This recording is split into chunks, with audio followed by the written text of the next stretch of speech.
Catherine Hudson and Charlotte Wilmot, who were nurses and care worker at Blackpool Victoria Hospital, have been jailed. Catherine has been jailed for 7 years and Charlotte has been jailed for 3 years.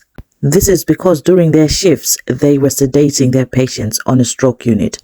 Patients that had suffered strokes. Whenever they felt like they didn't want to work that day, patients they considered difficult, they would give them doses of strong Class C medication. One of the medications was called Zopicon, a Class C drug that was potentially life-threatening.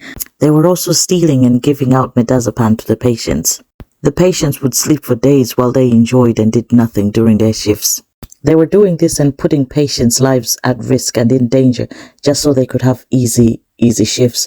But they were discovered when a student nurse was on shift and saw what they were doing. And Catherine even suggested to the student nurse to give one of the patients a dose of this medication without prescription, just to knock them out. Police found messages between them that they were sending between each other, laughing and joking about what they were doing, putting the patients' lives in danger. The student nurse became the whistleblower that exposed all this by reporting it.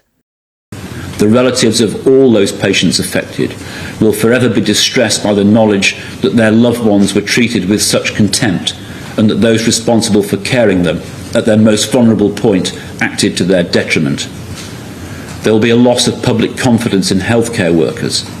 Other diligent and caring professionals will be demoralised and perhaps even feel that they are under unfair suspicion.